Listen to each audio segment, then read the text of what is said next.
Hello, hello, everyone. How's everybody doing here? Well, first and foremost, I would like to say thank you to the DC Public Library for having us here. Also, I would like to thank the DC Public Library Foundation. Thank you so much, Rob Hartman. It was really nice to meet you finally for the first time this evening, and just the warm welcome that you provided this evening. Last but not least, I want to thank Tricia and Sonia. Thank you for inviting me to come this evening. I've always heard about this conference. Now I'm about to experience it, and I'm really excited about this, so thank you. Thank you for inviting me. Before I get into the questions this evening, I'd just like to get a little read of the room. How many of you are K-12 educators? High school, raise your hand. Give it up for high school. Middle school, that's me. And elementary. Librarians. All right now, school librarians. Ow, there we go. Love it, love it, love it. Well, we're going to just have a conversation up here this evening, and to all the panelists, some of the questions are directed more towards others on the panel, but jump in if you have a question or if you want to just make a comment. We're just having a nice conversation here, and that's what this is all about. We're going to have a good time. So I wanted to start talking about curriculum and classroom practices.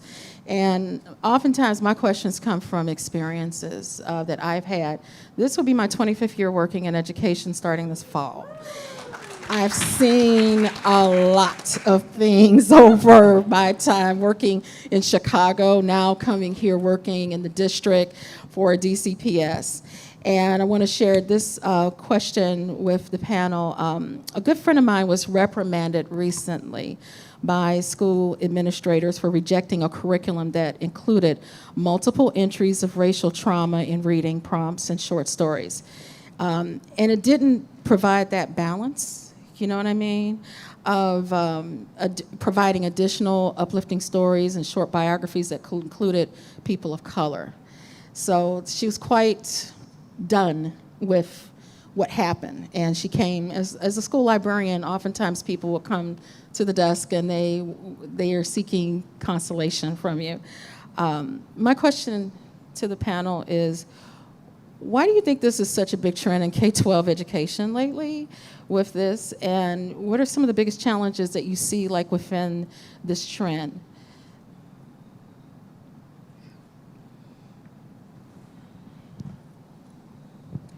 I'm just going to ask a clarifying question. The trend of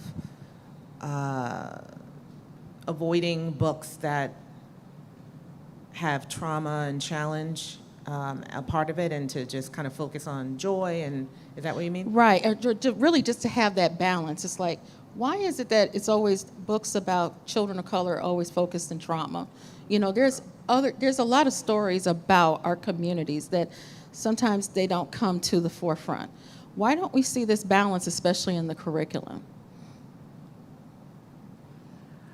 I was talking this week, we just finished our 3-day session reading Towards Freedom, and I was sharing how back in 2013 I had done an audit of my classroom library. It was right when We Need Diverse Books kind of became more than a hashtag and started to become this movement. And I had prided myself on having all of these diverse books in my classroom, and I started to just pull them off the shelves to just sort of, pat myself on the back about them. And then I realized that most of the Black and brown characters were living in historical fiction, right? That's really where they were. They were in the Civil Rights Movement. They were in, whatever time period. And not that there's anything wrong with historical fiction, but I began to question, if Black and brown kids could only see themselves in the past, how could they imagine their future? But I also think that's an issue within publishing, right? The kind of gatekeeping that happens around the kind of stories that authors are allowed to tell. So I think it's, there's a lot of layers to that. And it's important for us as educators to really audit those classroom libraries, audit our curriculum, and take a look at what's there, what's at the center, where do we see Black and brown characters, and how can we make sure that we have contemporary stories as well? Can I just add something to that? Exactly what you said, I think about as a Native person, I never saw myself in books, and I only maybe in the last, well, since 2013 have I seen myself in books that are like fantasy and YA and all across the board stories that I would have loved to have when I was younger. So I think, we weren't allowed to write these stories for a long time. Like, I remember when I first started, I was telling him before we came down here, when I first started writing for children, which is around 2007, I was told at many, many conferences for writers that no one wanted my books. They actually slid my manuscripts across the table at me and said, nah, these stories are too niche. No one will ever publish these. They're not to the trade.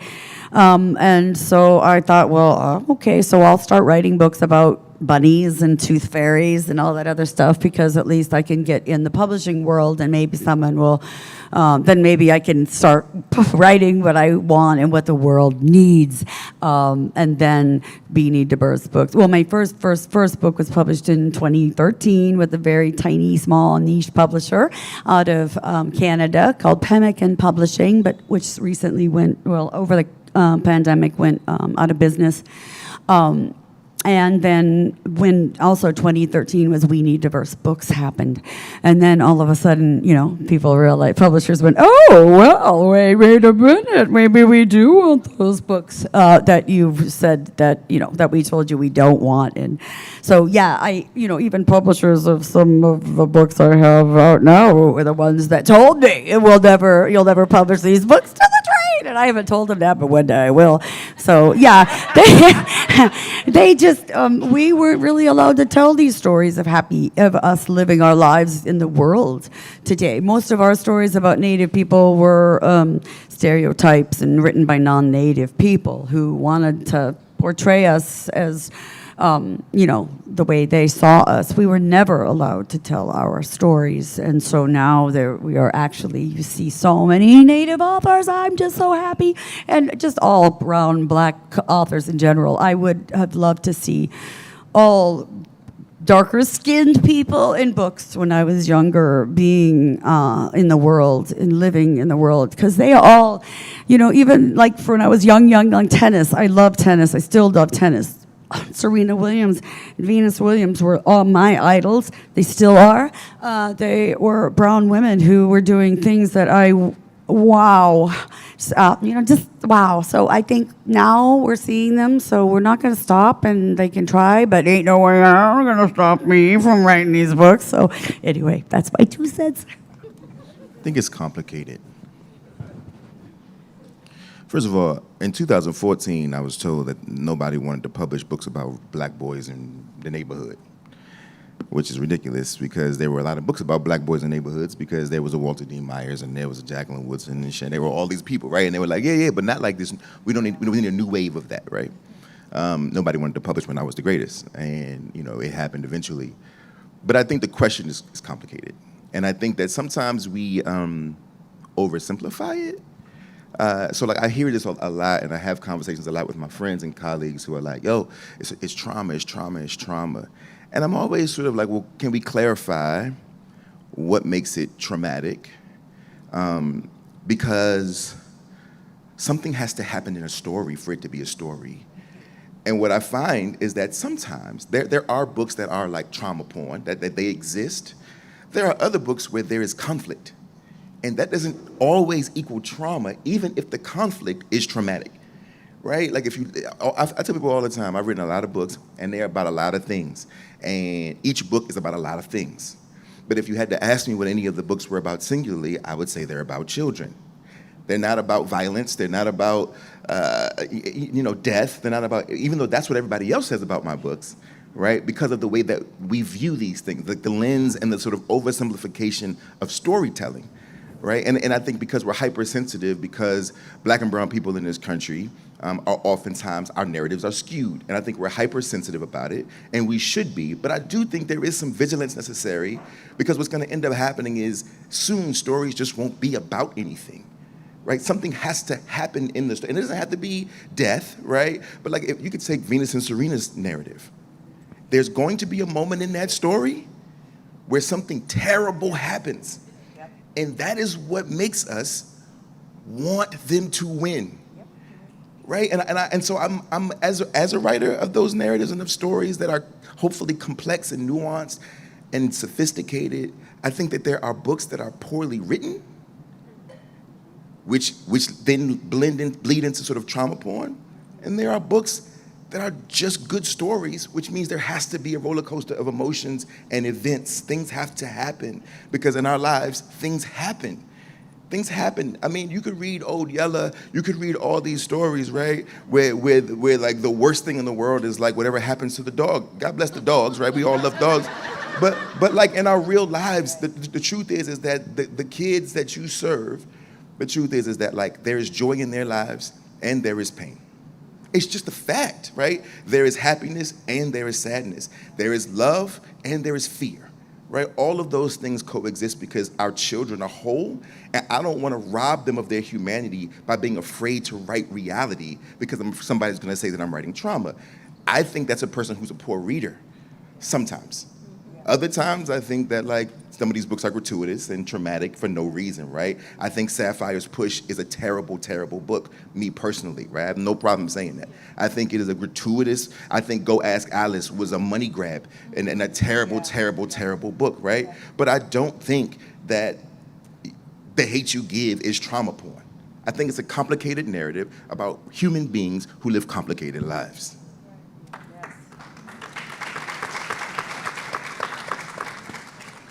Yeah, I think from a teacher's perspective, I think that we just need more stories, right? We need more stories of difference, right? Of different people living their lives in multiple different nuanced and complex ways.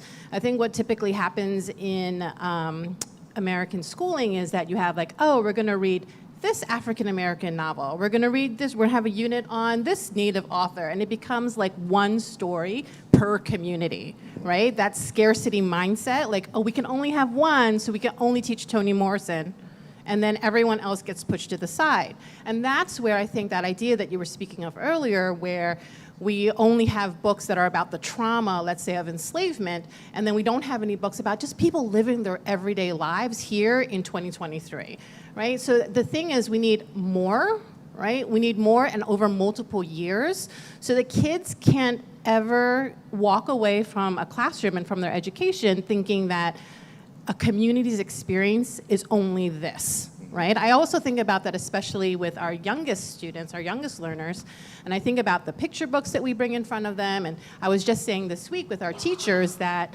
you know, I have this pet peeve around books sometimes that are only about trauma, in the sense that like an identity is an obstacle to be overcome, right? And if your child who's 4 or 5 and you're learning about a community and people who are different from you and maybe not in the classroom with you, since we live in segregation, right?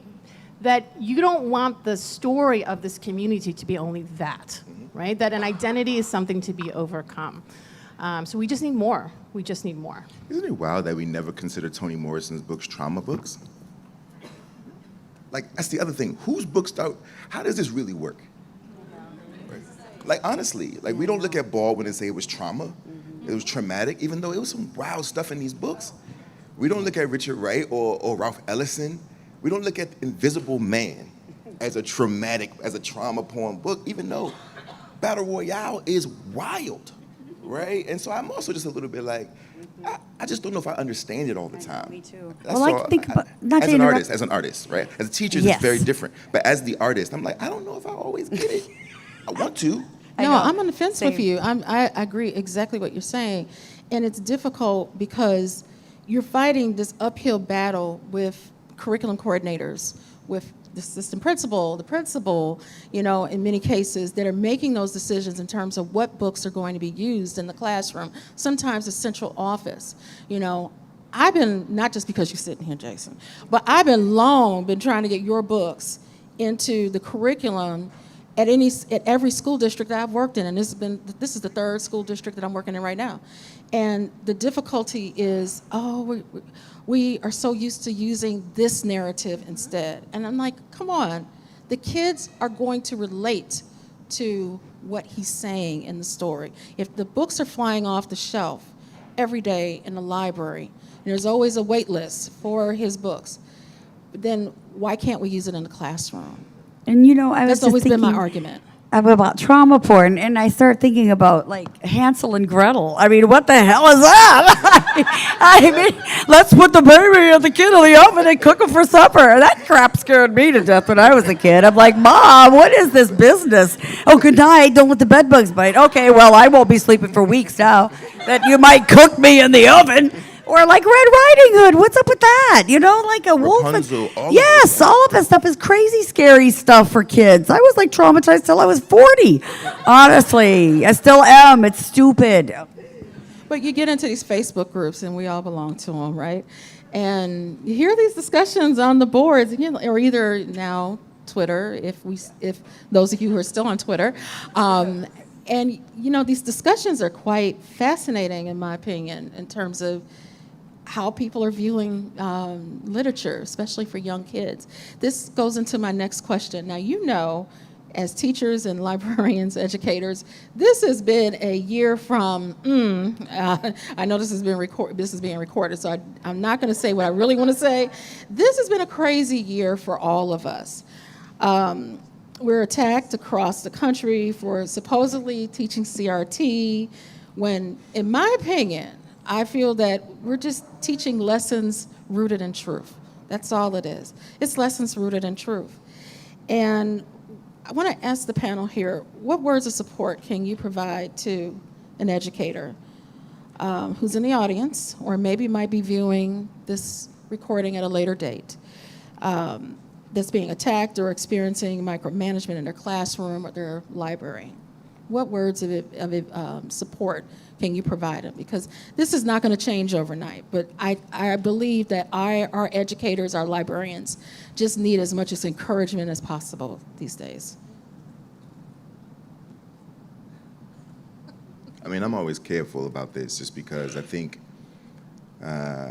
because I'm not in the classroom, and so I'm always careful about offering too much just because I don't know what you're really up against, and I don't want to pretend like I know. I think it becomes a bit disingenuous and a little arrogant to assume that I know what it is to be on the front line. I get to sit in my house and tell stories for a living, and then let y'all suss it out, right? And so I'm a little careful. What I will say though is that what I talk to the young people about when I show up to the schools and all the places, and we're talking about these books, right? The ones that are being called CRT stamped, right? CRT and all the other things that they call the books that we make. I tell them that I honestly am okay if they disagree. I'm just not okay if they disengage. The point of books is for us to teach young people to wrestle with ideas. I'm not trying to indoctrinate. That ain't my job, right? I'm not trying to convince you of anything. I'm trying to convince you that your brain works and that you have the opportunity to wrestle with ideas and to deduce what you think is true for you and based on based on the information. But I feel like we haven't given you all the information for you to make that deduction. This is just an addition to the information given so that you can make an educated decision about how you feel about the world in which you live. That's it. Right? And so all the fear around it, I think, is a bit overblown, because the truth is that all books really do, they just provide playgrounds for ideas. And it's okay for our young people to wrestle, right? Yes, some of it's going to be a little uncomfortable, but that's what wrestling is, right? We're wrestling with ideas, and that is what makes not only a good citizen in this country, but also someone with intellectual capacity, which is what we need as they get older. Very true. Yes. Exactly. I What I was going to say, you know. First, I would say thank you to all the educators who are really, standing up, showing up in this moment. I know it's really challenging and difficult. I think one of the most challenging things is to be isolated.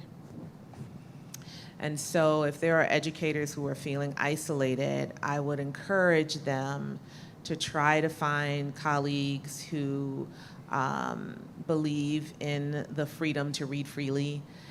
Try to find community members, who are supportive of this as well. To really think about who is in your local area that can be part of your network, and also to connect with educators nationally and organizations nationally that are engaged in this fight. Because I think when we are isolated and we're alone, that can be incredibly challenging. It's not sustainable. So I don't know what else to add to that. It's, It sounds like you're talking about personal learning network, how important it is, whether it be in your own school or across the country. I know I have a group chat that's pretty wild every day with educators across the country, and that's what gets me through the hard times, yeah.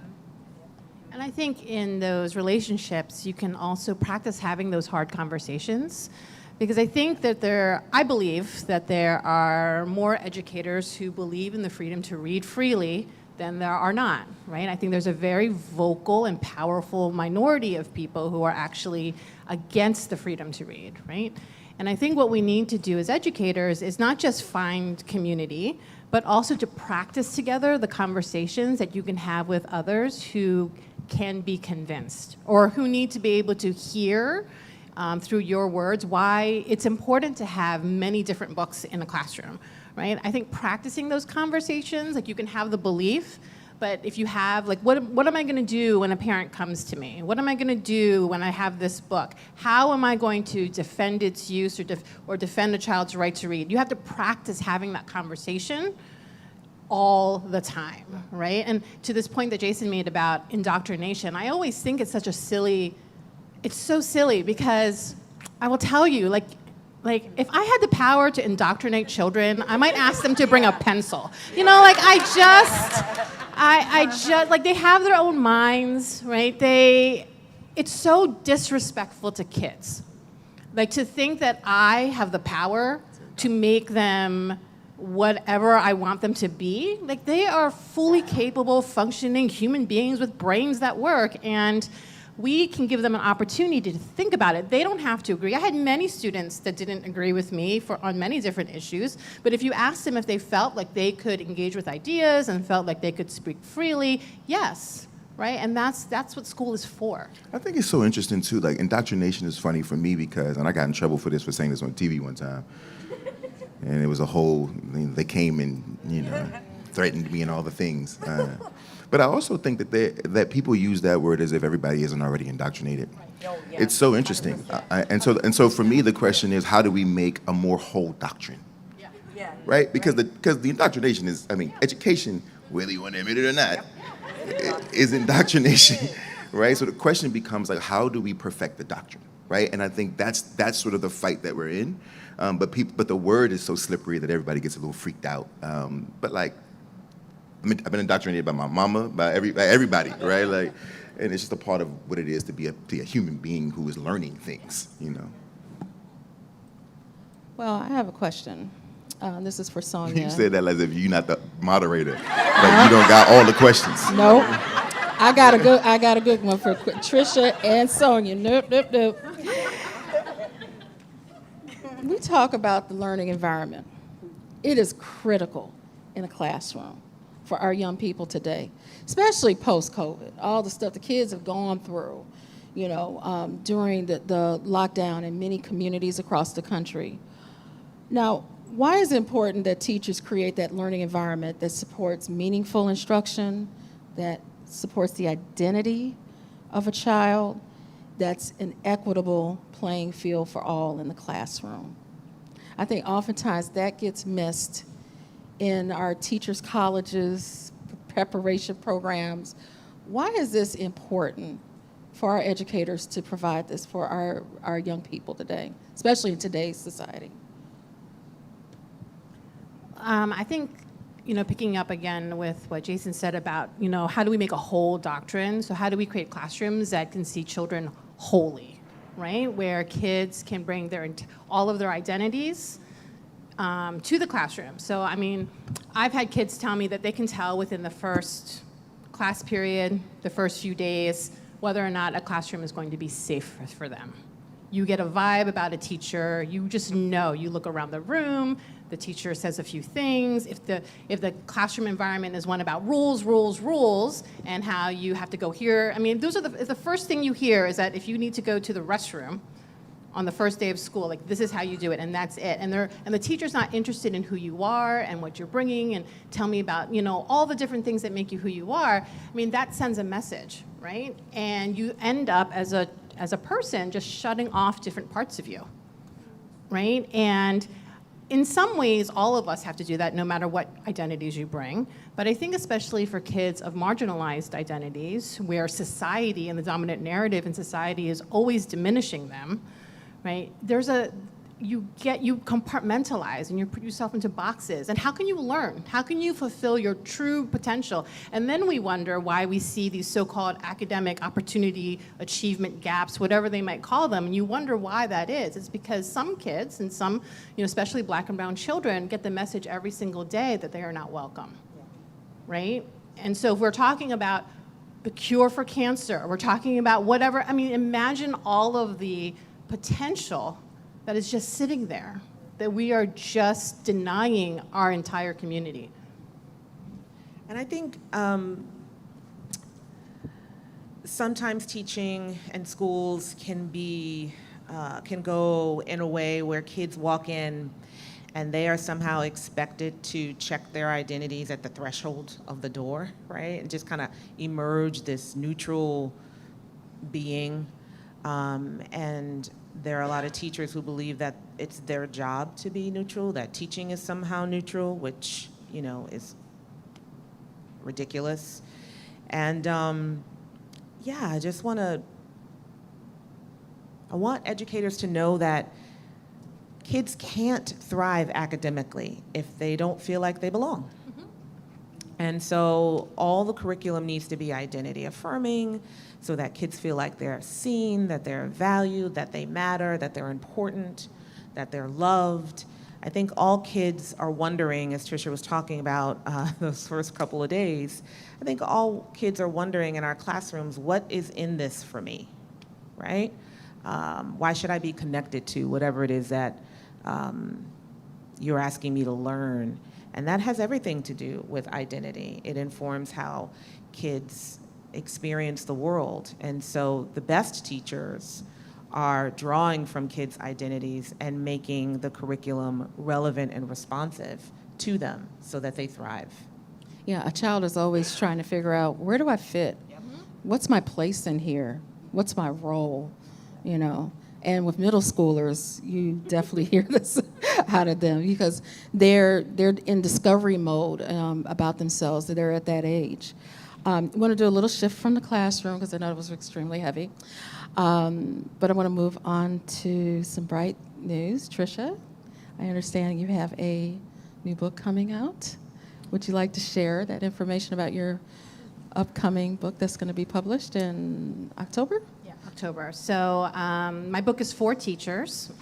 It's written for teachers, and in some ways it's, I think I don't know. Is it a love letter to teachers? I don't know. But in some ways it feels like it, especially since it was written through the pandemic.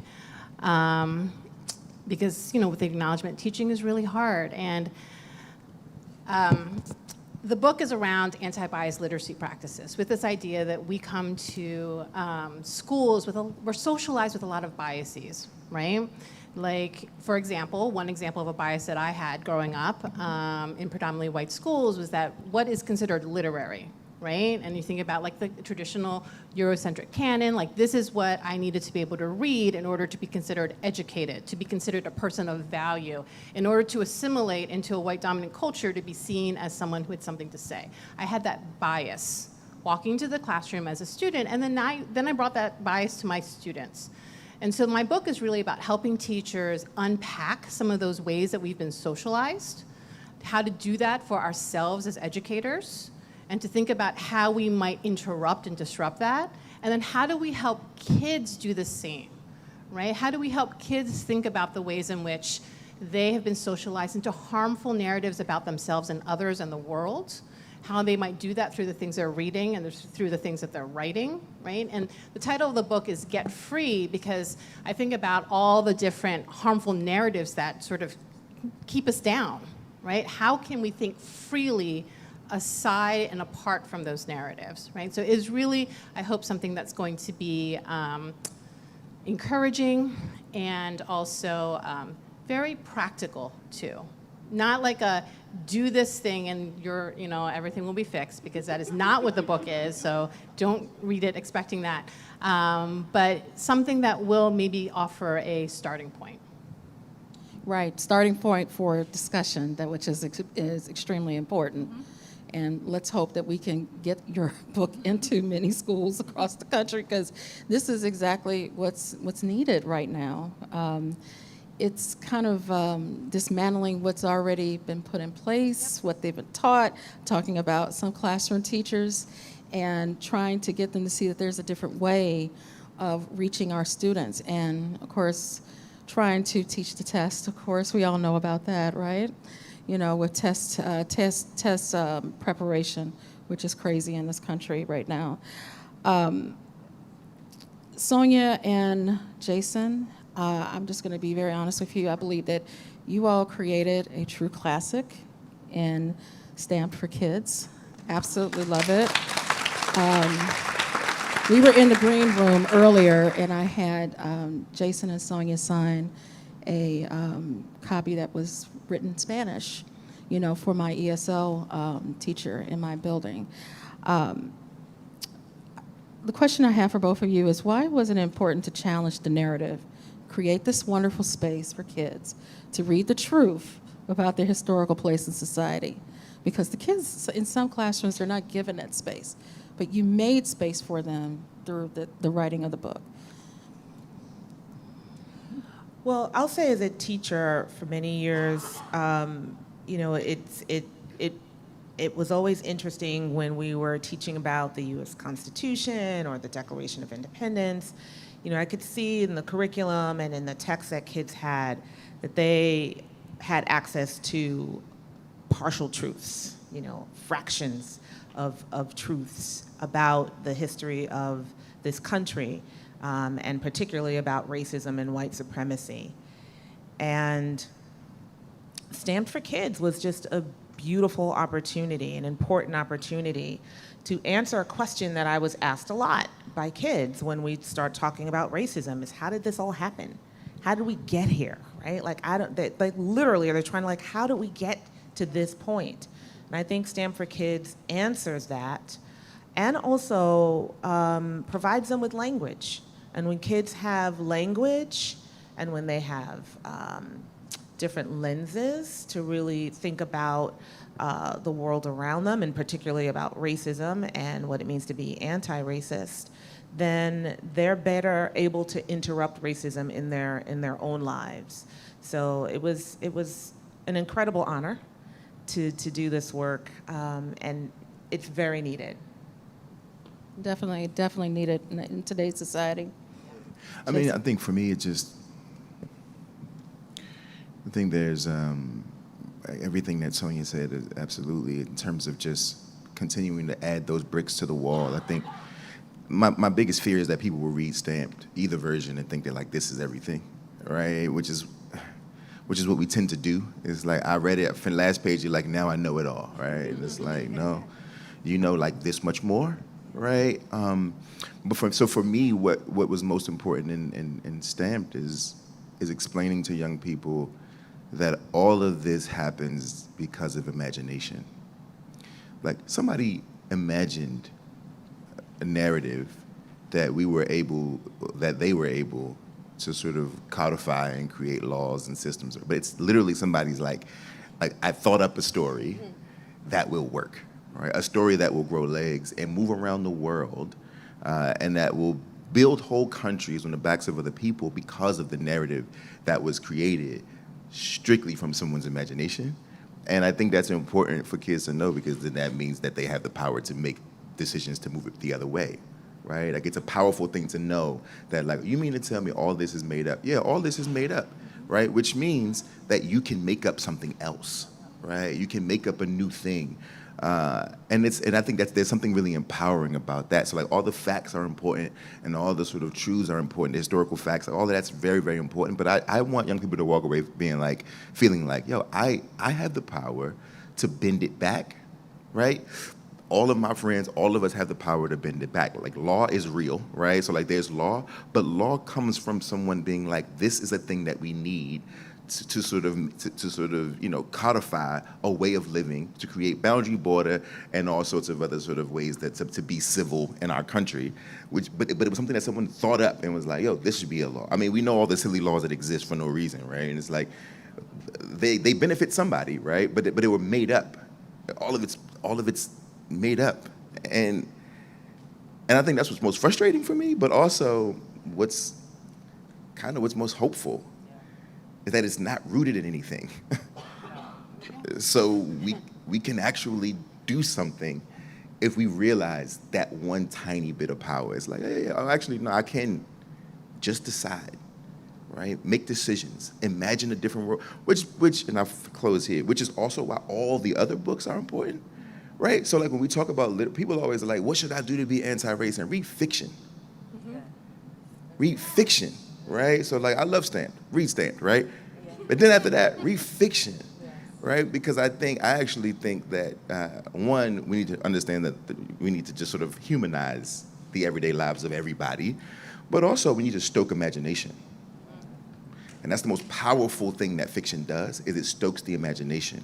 And because if young people's imaginations are dead by the time they graduate from high school, nothing changes, right? But if we can keep their imagination sharp, then by the time they're 30, we might see something very different, is my theory. So, I share that theory because fiction it gives the kids the opportunity just to dream and to explore and think about the impossible becoming possible, and that's the beauty about it. I know that having the book in the library for my students that are in middle school, it was a foundational book that was a jump off in terms of, okay, I've read Stamp for Kids. Now, what else can I read, Ms. Boyd? And that's when I go into full school librarian mode. I'm just like so geeked. I'm like, I got this kid excited, So I thank you all for taking the time to write the book, because your kids needed it definitely. I want to move to Carol.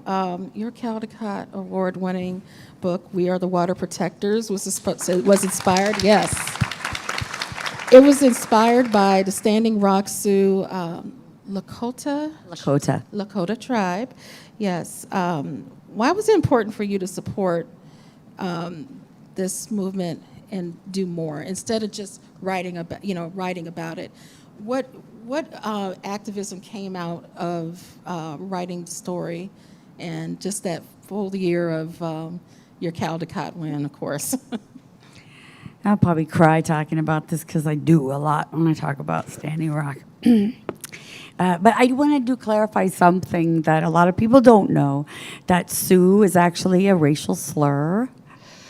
It is actually, just like me, if you look at my tribal flag, it says Turtle Mountain Band of Chippewa Indians. Well, I am not Chippewa. I will never be Chippewa.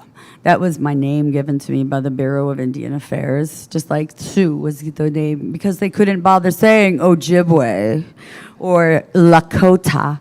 So they gave us those names. So in North Dakota, in the Dakotas, where you come from depends on if you're Lakota, Nakota, or Dakota.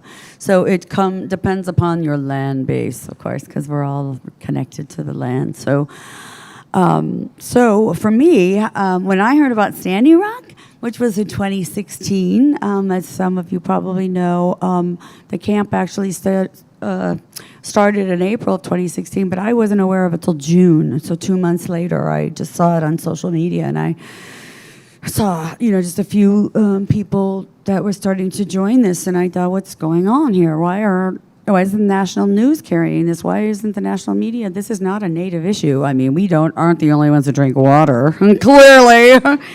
So, and it's not it's a all of us issue, right? Water affects and connects us all. If we don't have water, oil is useless. So I started following many people that were in Standing Rock, like the Indigenous Environmental Network, just a lot of media networks that were like behind the scenes doing things. And then I became friends with them, and I'm just like, well, what's going on? Like, tell me what's happening. What can I, and I was really wanting to go but my son was 8 at the time, and I live here, and I just kind of that, well, then they started with the militarized police department, force, and they hired the military, and they had it was ugly, and they were putting people in dog crates and shooting people with rubber bullets, and a lot of my friends were it was ugly and bad, and I thought, I'm not going there. I can't go there. What can I do? Because I thought people need to know what is going on. So I thought, well, then I saw all these tribes coming, all 574 federally recognized tribes were there. There's over 1,000 that are not federally recognized. They were there. Many of those tribes were there. Tribes from all over the world, the Sami people from Norway, just indigenous people from all over the world came to support Standing Rock. And I thought, well, this is insane that people are not aware of what's happening here. So there was a TP camp set up in DC back in 2017, and I went. And many of the people that I followed and became friends with on Facebook and social media were there. So I met them in person, and I just was like, I love you, please, what can I do? And so we did a march with the Black Snake, the pipeline through the city and blah, blah, blah. And so that's when I realized there needed to be a story, that people needed to know what's happening. But I think that the best way to tell stories to me is fiction, because as everybody said, I think of my son who's 16, and if I said you have to read a nonfiction book, you would have been like, no way.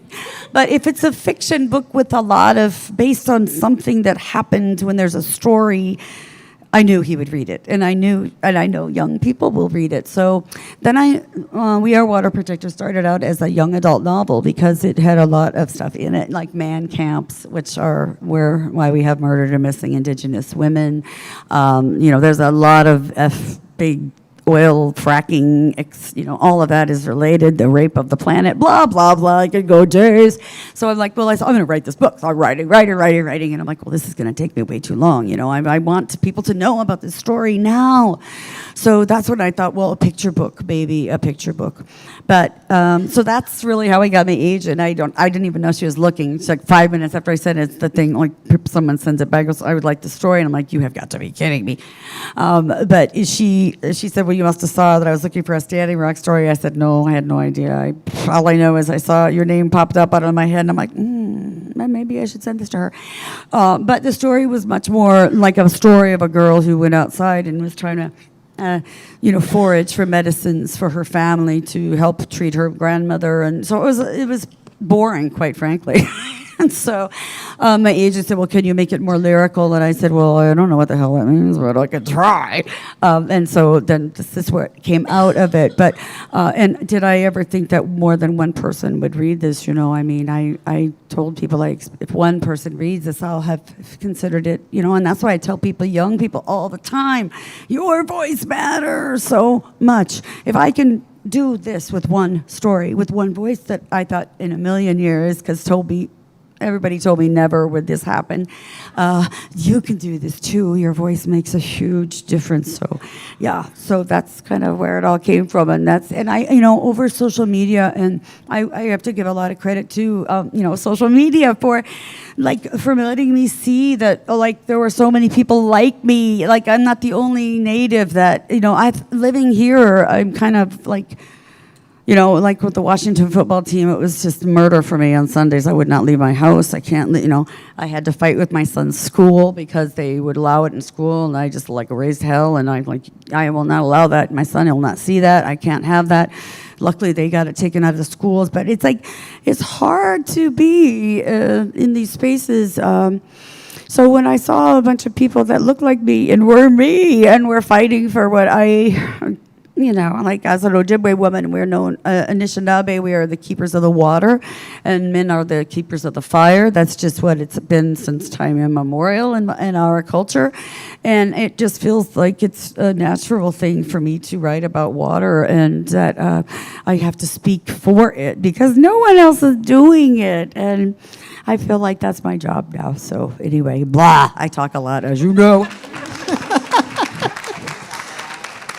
I find it fascinating that you said originally this was a young adult book. Yes. Do you think you might go back and revisit this? I think so, possibly? because I do think that a lot of people don't really understand when you say pipeline. They think, oh, great, well, we all need pipelines, we need gas. But no, you don't. There are ways we could do this without taking from the earth, because we can see, right, every day around us the repercussions of what we're doing to this planet. You can't keep doing what we do and not expect hurt. And so I think that people, like, when you understand, like, so many things, like colonization, I just think about, we're fracking, we're just taking, it's all related to, so I think these stories need to be told about man camps, because murdered and missing Indigenous women is a huge issue in Native country, and we get absolutely no help whatsoever from the federal government. They say that's your problem, it's not our problem. They can come on our land and do things to our women and leave and never face any kind of crimes, anything for it. So, like, I could go on, I'm sorry, but yeah, so I know that there'll be more, because I feel like I have finally got a chance to talk and say and share stories, and I will never shut up. As I said. No, keep writing, because I'm going to come back to you in just a minute. I have a quick question for Jason. Jason, I heard you speak a couple of months ago. You probably forgotten about it, because I know you're extremely busy. And you said this, and it just really touched my heart. And I wanted you to explain this to the audience. You said, I don't know what it's like to be a young person today. This is why I write with humility. Can you explain that? Yeah, I mean just that. I think there's a strength. Adults, we throw around all sorts of interesting insults about our kids. The one that seems to be almost the most prescient these days is that they're entitled, and yet I feel that we are probably far more entitled. Just because we typically believe that we deserve respect simply because we're older, and that we know everything about them simply because we're older and were once teenagers, as if their version of teenage life isn't a different beast. I did not grow up with a cell phone. I did not grow up with the internet. I do not know what it is to be cyberbullied. I don't know. I mean, there are all sorts of things that did not exist 30 years ago. Lots of things that just wasn't the case. And so if I'm going to write books, if I'm going to claim that I care for them and that I'm writing books that I hope help them to feel cared for, then I have to enter into that space with a certain level of humility, knowing that there are things that I do not know. And I think the mistake that many of us make is that we go into it believing that we do know everything, and then young people sort of poke holes in everything, and they're like, this ain't it. That's your generation, right? You put this in 2023, but it's definitely 1995, right? And that's a very real thing. Humility is a very important part of our relationships when it comes to them. I think it's the cornerstone of our love for them. I think it has to start there. Thank you. And it scares me, because there's one thing I don't want to do with a child, is to leave them hanging, And that's why I try my best to be as empathetic as possible with the kids that I serve, because I don't know what it's like, what they're experiencing. It's very different from what I experienced when I was a child in suburban Chicago, for crying out loud. So it was very, very different. COVID alone. Yeah. None of us know what that's like. That's right. As a student. Yeah, virtual learning. It was one thing to teach it, it's another thing to receive it. and shifting from class to class to class. That was a lot that our young people experienced. I want to go back to Casey, I just wanted to say we Uh-oh. probably have time for one more question because we have to sign those books. We for surely do. folks, and Okay. I want to make sure that Jason and Carol are, able to Well, proceed with their evenings. I'm going to jump to the very end. This is a call to action. Everyone on stage, what is your call to action for everyone sitting in this room in regards to race, equity, fairness, loving our children? What's your call to action for us as adults, especially working with young people? Just give that a thought for a minute. I'm just going to think, I just want to say, I think Jason kind of just said it really well when he talked about humility and respect for young people, because I do see that even with my son, like he's 16 now, and I watch parents, how they interact with their children, and it breaks my heart. It's the littlest things that they ignore and they just let go. And children's thoughts and what they're saying are so important. Everything, because those little things that we see to think are little are not at all little to them. That's like their world. That's their whole life. And to dismiss it is very sad, because eventually you're going to dismiss it enough that they won't come to you again. That's what happened in my family, with my parents, and that's a horrifying thing to not ever want to see or be around your folks or older people. So, just always respect young people and care for them and listen to their voices. They're so smart. Honestly, I think the age of the president should be lowered to 5. And the maximum president should be like 35. Honest to God, no more of these old people. But seriously, young people get it. When I talk to them about water, all I have to say is, do you have a dog or a pet? And they're like, yes. And I'm like, do you want it to live to see tomorrow? And they're like, yes. And I'm like, water. And that's all I have to say. So, they're so smart. Just, the smallest things we look past because we're so busy focused on our big lives, which really mean nothing. Because those little people, that is our future. As a Native person, we looked into the next 7 generations. So what do I do? How does it affect the next generation? And if we think about those things, how could we ever mistreat each other, the planet, anything? Because we always have to look at them as the future. They are the future. We just forget that, and it's important to not always remember that. That's right. They are the future. Anyone else like to? Yeah, I just think about, my elders, my ancestors who fought for things that they knew they would not live to see. And so I think it's easy for us to become tired. And I think, I guess the call to action I would offer is we need to avoid apathy. There's something that each one of us can do, figure out what that is and do it. Yeah, I'll just jump on that and say, too, that one, we need to take care of ourselves to make this sustainable in the long run. But also that each of us, and I'll speak specifically to the people here and anyone watching, every one of us has different identities and also different privileges. The fact that I'm sitting here on this stage, that's a privilege, right? The fact that all of you are sitting here in this audience is also another privilege. And I always think about, how do we spend those privileges for people who don't have the same opportunities that we do, right? How might I do an inventory, an audit of my own life and think about where are the places where I have privilege? And why shouldn't everyone also have that same privilege or those opportunities? And what can I do? So I'll give it a quick example, which is that I am very privileged to be able to have my parents live very close by, not an accident because my mom found our house for us. But when my dad retired, he was able to watch our children. So I didn't have to worry about childcare. and I didn't have to pay for childcare. So what I need to do is to advocate that every person have childcare available to them, because I'm not able to sit here, do the things I can do in my life if I don't have a community around me. So to think about what are the ways in my individual life I have privilege to spend? How can I make sure that everyone has that opportunity too?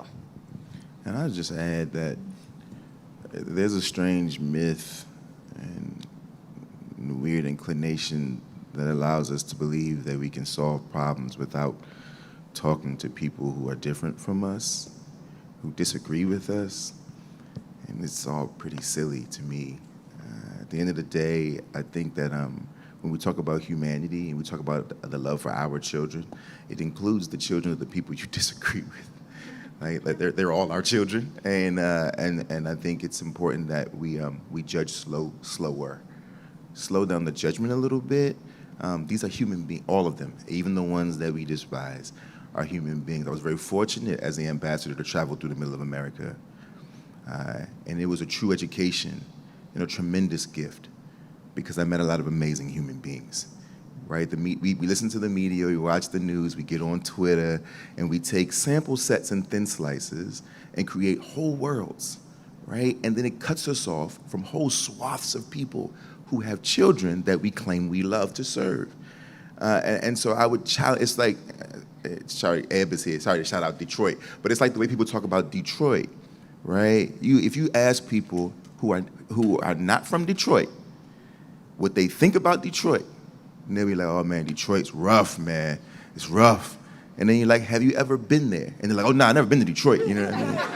Right? It's a thing that we all do so often and so comfortably. We're so cavalier about our judgments because it reinforces our own arguments. And so what I would challenge us to do is to complicate our arguments so that we actually might do something and not just theorize.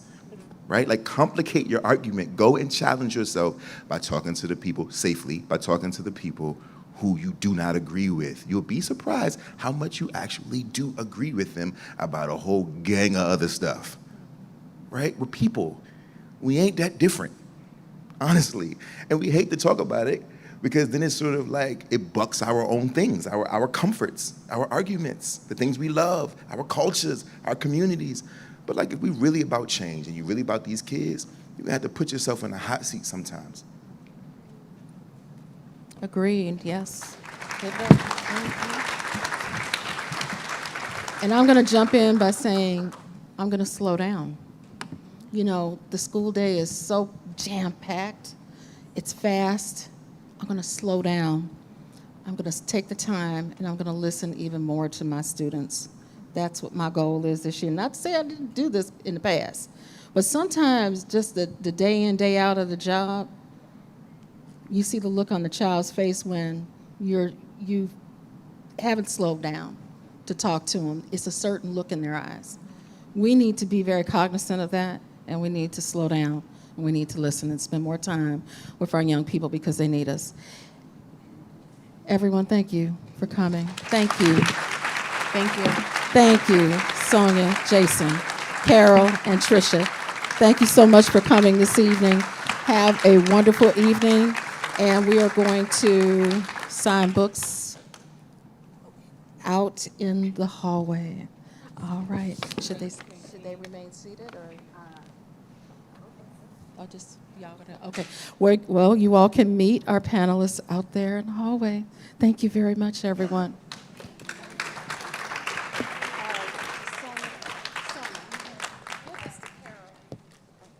Okay, because I think she wanted to sign with that.